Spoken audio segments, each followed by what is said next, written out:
সবচেয়ে বেশি সুবিধা পাবে বাংলাদেশ। আইসিসির সভা শেষে দেশে ফিরে এমনটাই জানিয়েছেন বিসিবির সভাপতি নাজমুল হাসান। মাঠের পারফরমেন্স এবং ক্রিকেট কূটনীতিতে আইসিসিতেও এখন শক্ত অবস্থানে রয়েছে বাংলাদেশ। এদিকে ভারতের বিপক্ষে একমাত্র টেস্টে ভালো করার চ্যালেঞ্জ সেখানে খেলতে পারা বোর্ডেরই সাফল্য বলে দাবি করেছেন তিনি।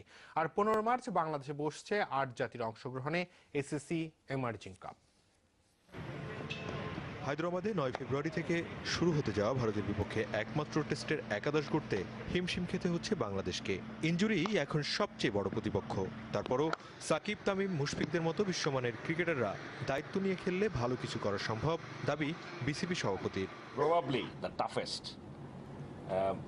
টুর্নামেন্ট বা ম্যাচ আমরা বা সিরিজ যাই বলেন না কেন খেলতে যাচ্ছে। 3 বছর হয়েছে আমরা বোর্ডে এসেছি।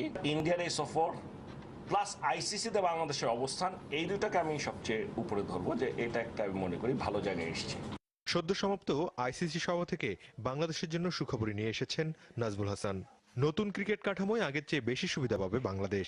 নতুন অর্থ বন্টন প্রক্রিয়ায় অস্ট্রেলিয়ার সমান অর্থ পাওয়ার কথা রয়েছে বিসিবির। তবে এর সবই চূড়ান্ত হবে জুনের আইসিসির বার্ষিক সভায়। এই সিদ্ধান্তের জন্য এখন পর্যন্ত Bangladesh is the only beneficiary. পাল্লা তো একদিকে ভারী আছেই, সেটা থেকে কিছু কমে আমাদের কাছে আসছে, কাজে ভারী তো ওদিকে থাকবেই।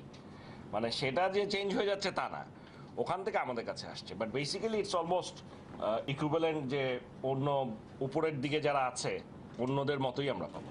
সাম্প্রতিক পারফরমেন্সের কারণে ক্রিকেট বিশ্বে বাংলাদেশের দর কষাকষির ক্ষমতা বেড়েছে। সেই অভিজ্ঞতার কথাও শোনালেন বোর্ড সভাপতি। Bangladesh is now in a good position আইসিসিতে। বাংলাদেশকে ছেড়ে একটা পারেন বাংলাদেশকে বাদ দিয়ে করা, আরেকটা পারেন বাংলাদেশকে নিয়ে করা। এদিকে 15 মার্চ থেকে বাংলাদেশে শুরু হবে 8 দেশকে নিয়ে এসিসির এমার্জিং কাপ ক্রিকেট, যেখানে বাংলাদেশ, ভারত, পাকিস্তান, শ্রীলঙ্কা এই 4 দেশের জাতীয় দলের 4 ক্রিকেটার অংশ নেবেন। আর বাকি 4 দেশের খেলবে অনূর্ধ্ব 23 দল। সালাউদ্দিন সুমন, যমুনা স্পোর্টস, ঢাকা। এদিকে ক্রিকেট বোর্ডের পরবর্তী নির্বাচনে প্রার্থী হওয়া নিয়ে নিজের ভাবনার কথা জানালেন বর্তমান সভাপতি নাজমুল হাসান পাপন। সংসদ সদস্য, চাকরির নানা ব্যস্ততায় ভবিষ্যতে বোর্ডে না থাকার ইঙ্গিত দিয়েছেন পাপন। আগামী অক্টোবরে বর্তমান কমিটির 4 বছর মেয়াদ পূর্তির পর নির্বাচন হওয়ার কথা রয়েছে। ক্রিকেটে যেহেতু আমার ম্যাক্সিমাম সময়টা দিয়ে দিচ্ছি, অন্য জায়গাগুলো খুলে হ্যাম্পার হচ্ছে। সো এইটা নিয়ে অলরেডি আমার ফ্যামিলিতে কথাবার্তা শুরু হয়ে গেছে যে তুমি তো এই 3 জিনিস একসাথে চালাতে পারবে না। এই মুহূর্তে বলা কঠিন, তবে এভরি পসিবিলিটি আছে। নিজের তো আমাকে এখন যদি নিজের তরফ থেকে না করার সম্ভাবনা সবচেয়ে বেশি। বাংলাদেশ ক্রিকেট লিগ বিসিএল এর খবর। 3 দিনেই ফয়সালা হয়ে গেছে বিসিএল এর দুটো ম্যাচ। সিলেট ইসলামী ব্যাংক ইস্ট জোনকে ইনিংস এবং 44 রানে হারিয়েছে prime bank south zone. Match সেরা হয়েছেন দ্বিতীয় ইনিংসে 6 উইকেট নিয়ে ইস্ট জোনের ইনিংস ধসিয়ে দেয়া সাউদের অধিনায়ক আব্দুর রাজ্জাক। চট্টগ্রামের সানজামুল ইসলামের 9 উইকেট শিকারের দিনে ওয়ালটন সেন্ট্রাল জোনকে ইনিংস ও 50 রানে হারিয়েছে বিসিবি নর্থ জোন। দ্বিতীয় রাউন্ড শেষে টেবিলের শীর্ষে নর্থ।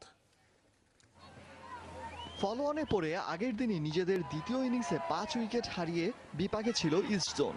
সেই ইনিংস মেরামত করতে শাহানুরকে নিয়ে অলোক কাপালি দিন শুরু করলেও খুব বেশি দূর যেতে পারেননি। হাফ সেঞ্চুরি থেকে মাত্র 2 রান দূরে দাঁড়িয়ে 48 রানে যখন ইস্ট জোনের অধিনায়ক ফেরেন, তখন দলের স্কোর 7 উইকেটে 138 রান।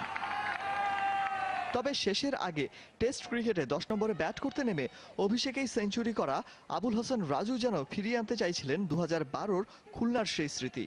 তবে 64 রানের বেশি করতে পারেননি তিনি। 44 রান দিয়ে 6 উইকেট নিয়ে ইনিংস ব্যবধানে দলের জয় নিশ্চিতের পাশাপাশি ম্যাচ সেরাও হয়েছেন রাজ্জাক।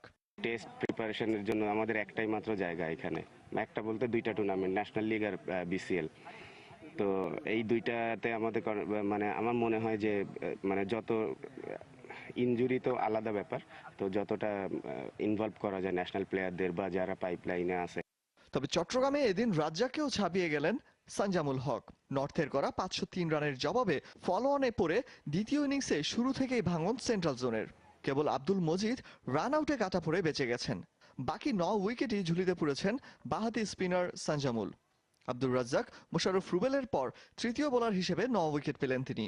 নুরুল হাসান সোহান 113 রানের ইনিংস খেলেও সেন্ট্রাল জোনের ইনিংস হার এড়াতে পারেননি। এই জয়ে 2 ম্যাচ শেষে 10 পয়েন্ট নিয়ে শীর্ষে নর্থ জোন, আর 8 পয়েন্ট সাউথ জোনের। ইস্ট জোনের পয়েন্ট 6 হলেও বর্তমান চ্যাম্পিয়ন সেন্ট্রাল জোনের পয়েন্ট 0। অলোক হাসান, যমুনা স্পোর্টস।